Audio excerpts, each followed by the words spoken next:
Water and water alone will supply what the body needs. Many are sick purely because of dehydration. Ladies and gentlemen, it's a not negotiable thing.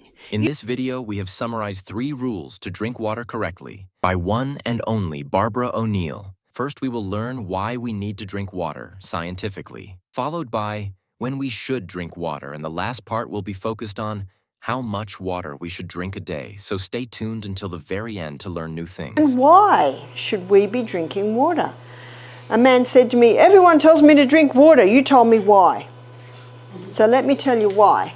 So let's have a look at water loss in a day.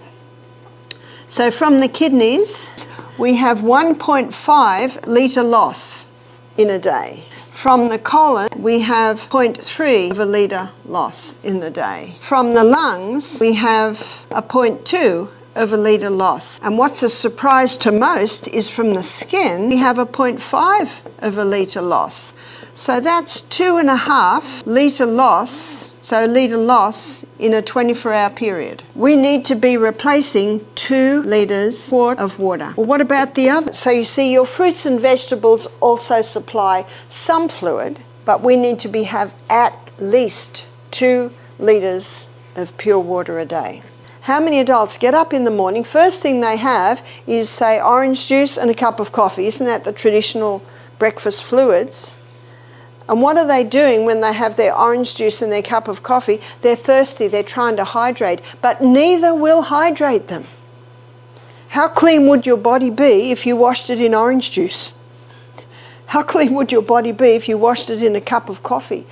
Water and water alone will supply what the body needs. Dr. Barbara O'Neill references Dr. Faridun Batmangalij, an Iranian doctor who strongly believed that dehydration is the root cause of many diseases. She shares a fascinating story from his life when he was imprisoned in a political jail. As the only doctor among the prisoners, his fellow inmates frequently turned to him for help. Lacking access to medicine, he had nothing to offer but a simple glass of water. The prisoners, assuming he had treated the water in some way because he was a doctor, kept returning every 15 minutes seeking relief. Remarkably, Dr. Batmangalij observed that these individuals began to recover purely by staying hydrated. This eye-opening experience inspired him to delve deeper into the critical role of water in health, ultimately leading him to author several books emphasizing its importance. And what he found was the first place that water is lost is the stomach. Because lining our stomach, we have a thick mucosa lining, and in that thick mucosa lining is sodium bicarbonate. And that sodium bicarbonate is in the stomach lining, so that if any stomach acid tries to go through, it's immediately negated or neutralized, so that the hydrochloric acid doesn't eat out our stomach. But one of the first places that water is taken from in dehydration is the lining of the stomach. And so when someone is dehydrated, they can have a very thin stomach lining. And when there's a very thin stomach lining, there's no sodium bicarbonate in there. And so the stomach acid can easily start to eat its way through. And then because there's damage, our body's own microorganisms change roles and become the clean-up team. Remember Monday, where we looked at the cycle of life? And they change roles and become the clean-up team. Remember what its name is? Bacteria. And they've given them a name in the stomach. It's called Helicobacter. You've heard of it? Yes. Helicobacter pylori.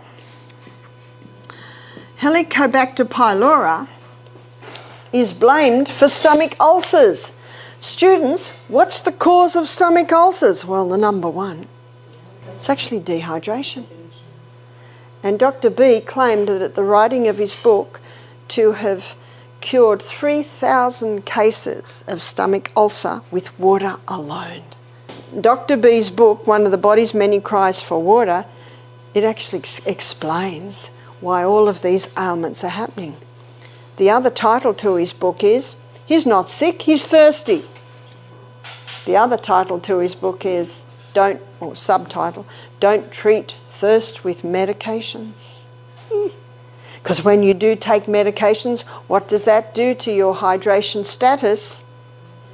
lessens it even more. I know as a psychiatric nurse, you'd be talking to the patients and you can tell their mouth is dry. Our brain is 85% water. From the neck down, we're 75% water. Our brain is a hydroelectric system. No hydro, no electricity. A person can actually develop negative thought patterns in a dehydrated brain. Our body needs water because it is essential for nearly all its functions. Water helps regulate body temperature, aids digestion, transports nutrients, removes waste, lubricates joints, and supports brain function. Every cell, tissue, and organ in our body relies on water to work properly, making it crucial for overall health and well-being. As we now know its importance, it's time to learn when it is better to drink water. Melbourne, we had a guy come, he was from South Africa, he was early 50s. He had a great big smile on his face. I said, "You've got something to tell me, haven't you?" He said, "Yes, I've had no stomach pain for 2 days, first time in 25 years. I said, "That's great news, Paul." He said, "But I've got more news." And this is what excited me even more. He said, "I've worked it out." I said, "What was the cause, Paul?" He said, "I was drinking a litre of water with every meal." So every meal, he's watering down his hydrochloric acid. Did you know that hydrochloric acid is antibacterial, antifungal?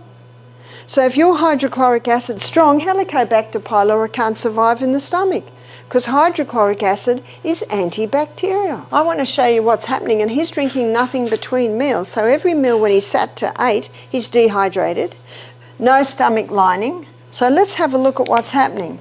So here's Helicobacter pylori just doing its job, and by the way, every month when the antibiotic comes in, it kills the Helicobacter pylori off, but because the damage is still there, more Helicobacter pylori comes along to clean it up.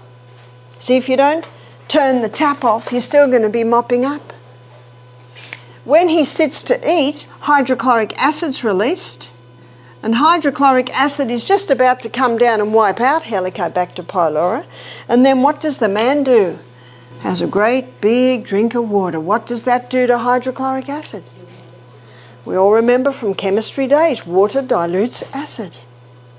Helicobacter pylori goes, "Whew, that was close, chomp, chomp, chomp." He learnt the importance of drinking between meals and not with meals. And you've probably noticed yourself, if you sit to your meal hydrated, you don't need to drink. So a glass of water, half an hour before the meal, the first thing it'll do is it'll thicken that mucosa lining on the stomach. How much water you should drink a day? So here's the rule of thumb. So 50 pound body weight for 1 quart or 1 litre. So that means if someone is 100 pound, they should be having 2 quarts a day. And I guess someone gets very concerned if they're 200 pound. Does that mean I've got to drink 3 quarts a day? That's a good incentive for weight loss. And if someone's only drinking 2 glasses of water a day and they're 200 pound, they can get very discouraged at that news. So you know what I say, Rome wasn't built in a day. You just start little by little by little.